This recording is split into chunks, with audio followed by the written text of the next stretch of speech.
If you travel anywhere in the United Kingdom on a budget, you likely know Premier Inn. They operate over 85,000 rooms, maintaining a lead in the budget travel sector that leaves competitors struggling to keep pace. But the parent company, Whitbread, is facing a starkly different financial reality.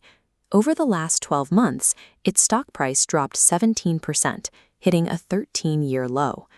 This decline is driven by Whitbread's portfolio of standalone restaurant brands, legacy chains like Beefeater and Brewers Fayre that sit alongside the hotels. These restaurants are vulnerable to a specific set of macroeconomic pressures. Recent increases in the statutory minimum wage, sharp spikes in food inflation, and higher employer national insurance contributions have made these large footprint dining rooms expensive to operate. For decades, the dual-site model, placing a branded restaurant next to every hotel, was considered a synergy. Today, that same model is a structural weakness that drags down the group's overall valuation. This valuation gap caught the attention of Keith Meister.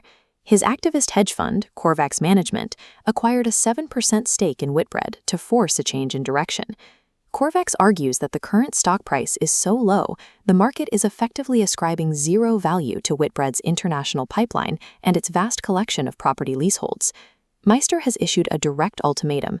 The board must hire independent advisors and begin an immediate sale process for the entire company. To maintain its independence, Whitbread's management launched a defensive counter-strategy, the Accelerating Growth Plan, designed to reshape the company from within. Meister's entry has turned a disagreement over strategy into a struggle over who will control the company's future structure. The centerpiece of Whitbread's plan is a total exit from its casual dining business. They are eliminating all 197 of their remaining branded restaurants.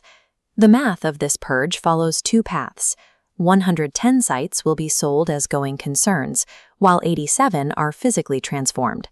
On these retained sites, Whitbread is replacing dining tables with 3,500 new hotel rooms, shifting to an integrated food service model requiring less space. By discarding the restaurants, Whitbread intends to become a pure-play hotel business, focusing all its resources on the Premier Inn brand.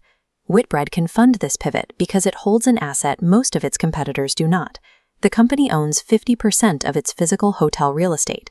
Their financial strategy relies on a £1.5 billion sale and leaseback program.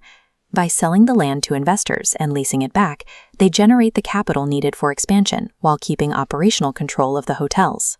This cash is being funneled into high-density urban formats like Hub by Premier Inn, which maximizes profit per square foot in expensive city center markets. Management expects this to create £300 million in added profit and £2 billion in free cash flow by 2030, significantly increasing the company's return on capital. In effect, they are liquidating their legacy property holdings to fund the construction of a more profitable financial future. This large-scale reallocation of capital has an immediate impact on the company's workforce. Shutting down the restaurants results in 3,800 job losses across the entire UK hospitality sector.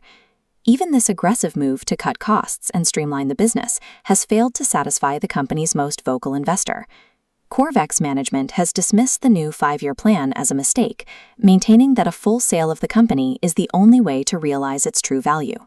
Whitbread's pivot highlights a core tension in modern corporate strategy. A legacy company may discard its entire history to generate liquid capital, and yet still fall short of the market's demands.